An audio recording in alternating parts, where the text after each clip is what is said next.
O Revista Brasil TVT retoma a discussão sobre a taxa de juros, a Selic, de 13,75% ao ano e de como ela impacta nos preços, na nossa vida, no desenvolvimento do país e na geração de empregos. Para falar com a gente sobre essa questão e entender um pouco mais sobre esses juros tão altos, nós conversamos agora com Leda Paulani, que é economista e professora titular da Faculdade de Economia e Administração da Universidade de São Paulo, a USP. Olá, professora Leda Paulani, tudo bem? Seja bem-vinda à revista Brasil TVT.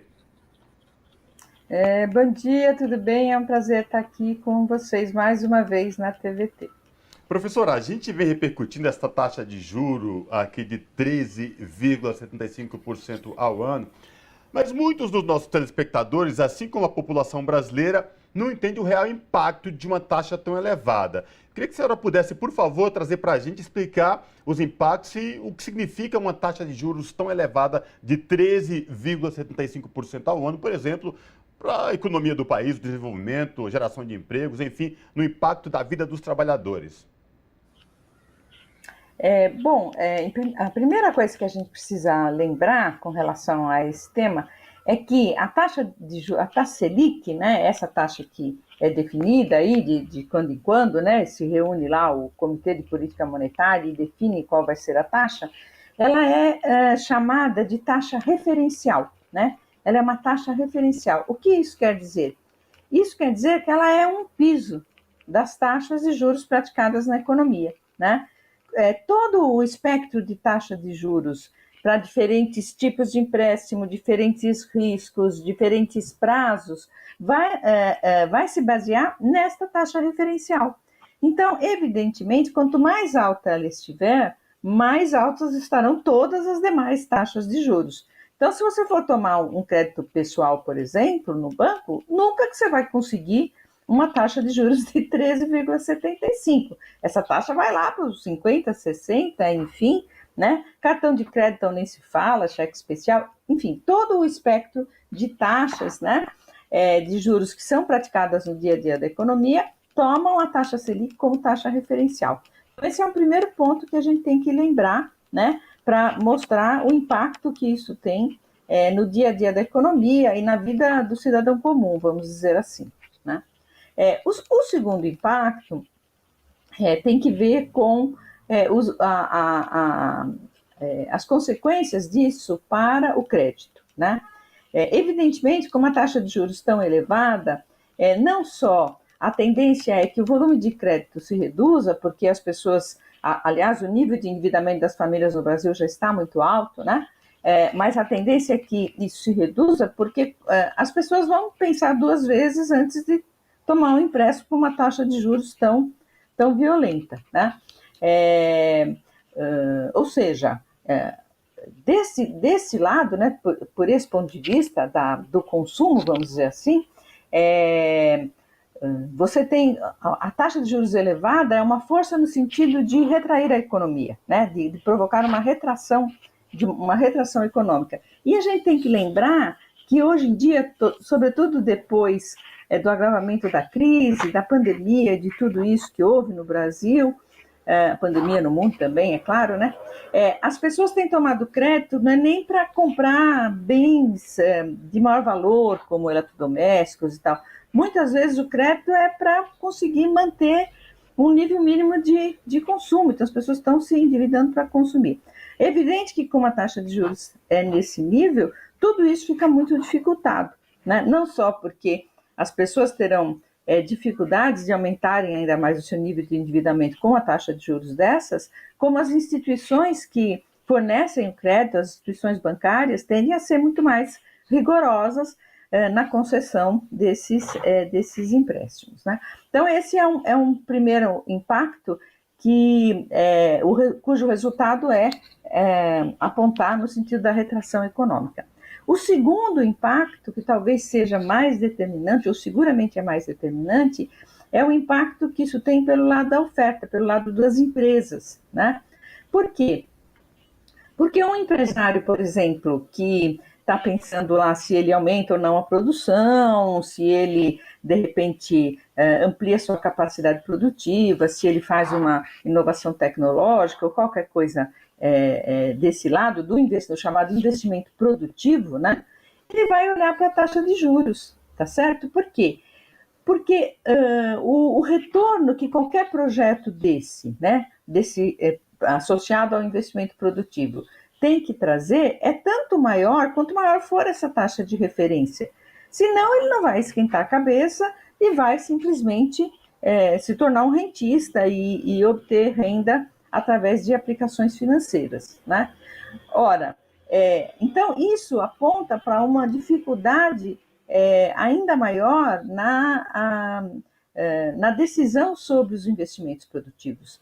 Então, seja pelo lado da demanda que vem por parte do cidadão comum, das famílias, seja por la demanda por bens de consumo durável, mesmo automóveis, seja pelo lado da demanda por bens de capital, por investimento produtivo que vem do lado das empresas, uma taxa de juros dessa forma elevada, ela é mais alta do mundo, né? A segunda maior é metade dessa, só para ter uma ideia, né? Metade não, é um terço dessa, é a taxa de juros do México. O impacto é brutal, então é muito difícil. O presidente Lula teria que ser um mago assim, daqueles do Mágico de Oz, para bater a varinha de condão assim e fazer a economia crescer. Não tem saída, né, com uma taxa de juros nessas alturas. E, professora, sobre toda a celeuma que foi criada, não só na mídia, mas no embate do mercado financeiro com o governo sobre essa taxa de juros, eu li alguns artigos da senhora falando sobre um terrorismo econômico nesse sentido, né? Do pedido dessa manutenção dessa taxa de juros tão elevada, né? Então, gostaria que a senhora pudesse falar mais sobre esse termo que a senhora usa e um pouco fazer referência que a senhora já usa esse termo há muitos anos, né? Inclusive, uma publicação sua muito famosa, Brasil Delivery, traz esse panorama lá de 2022, quando Lula foi eleito pela primeira vez. Se você puder dar esse histórico para a gente entender que não é de agora, né? Isso, 2002, né? 2002, quando o Lula foi eleito. Perdão, eu falei errado, 2002, exato. Então, olha, existe de fato isso que eu chamo de terrorismo econômico, que é uma prática recorrente dos chamados mercados. Porque, veja, de um lado, a gente não pode negar que os agentes financeiros têm poder. Por que eles... E hoje, no Brasil, eles têm muito poder. Essa independência do Banco Central potencializou, levou ao máximo esse poder que os agentes do mercado financeiro têm, né? Por conta da formação das chamadas expectativas, tá? Então, mas eu já falo disso mais à frente, se vocês quiserem. Não daria para explicar assim muito rapidamente, né? Mas só para falar da questão do terrorismo. Então, veja, de um lado é verdade que eles têm poder e que eles podem influenciar muito, né, na condução da política econômica. Agora, de outro lado, eles fazem terrorismo, né? E o que quer dizer que eles fazem terrorismo? Eles se baseiam em premissas que são absolutamente discutíveis para apontar grandes catástrofes, grandes calamidades que ocorrerão na economia e na sociedade se o governo não fizer X, Y ou Z coisas que interessem a eles, né? E por que eles têm todo esse poder? Porque a mídia dá espaço apenas a eles. A Globo News não chama a Leda Paulani, né? Os programas de economia chama a TVT, chama a mídia alternativa, aonde me chamam, eu procuro atender na medida do meu tempo, né? Mas a grande mídia dá espaço apenas para esta voz que vai sempre pregar a mesma coisa, que o governo precisa cortar gastos, né? Que é preciso uma política de austeridade, porque só assim você pode ter uma taxa de juros mais baixa e só assim a economia volta a crescer. Vide toda a celeuma que houve com relação ao teto de gastos, né? Acabar com o teto e toda essa discussão. Então, essa prática, ela vem desde lá dos anos 90, na realidade, né? Quando, em 2002, começou a ficar claro que o presidente Lula iria finalmente ganhar as eleições, né, pela primeira vez, no caso, começou um terrorismo muito grande no mercado por conta das expectativas. Com isso, o dólar disparou, sem razão objetiva para o dólar ter disparado. Por quê? Porque não estava havendo fuga de capitais no Brasil, né? Quando você tem uma fuga de capitais, a tendência é que a moeda do seu país se desvalorize muito e muito rapidamente. Não estava acontecendo isso naquela época, né? Era pura especulação em torno para ver se evitava a vitória do Lula. Então, aí eu digo que o presidente Lula ganhou, mas não levou, né? Porque foi obrigado a assinar aquela carta aos brasileiros, aonde se comprometia a continuar a política econômica que vinha lá do Fernando Henrique, e na época o monstro da Lagoa Negra que eles invocavam, né, para exigir tudo isso era a inflação. Não, porque senão a inflação, né, o Plano Real ainda era meio fresquinho, ainda estava-se ainda, né, lutando aí com a ideia de que de repente pode voltar aquela inflação de 3 dígitos e coisas desse tipo, né? O país ficou traumatizado com essa história e por isso o terrorismo econômico funciona muito, né? Funcionava muito bem. Hoje não tem mais tanto isso, também não temos mais problema com a dívida externa, porque nós temos reservas abundantes, né?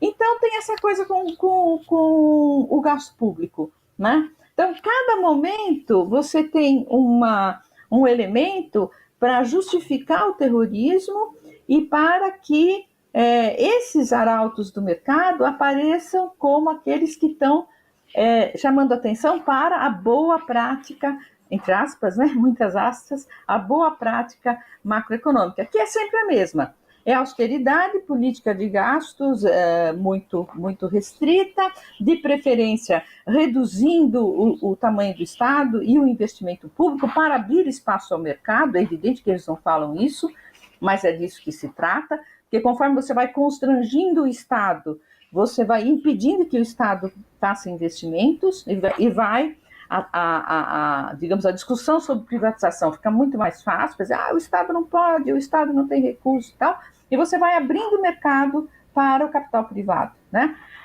Então, a receita deles é sempre essa, né? Gastos contidos do Estado, política de austeridade, taxa de juros elevada e redução do tamanho do Estado. É isso que eles querem sempre, já faz 3 décadas, é isso que eles fazem, continuam a fazer.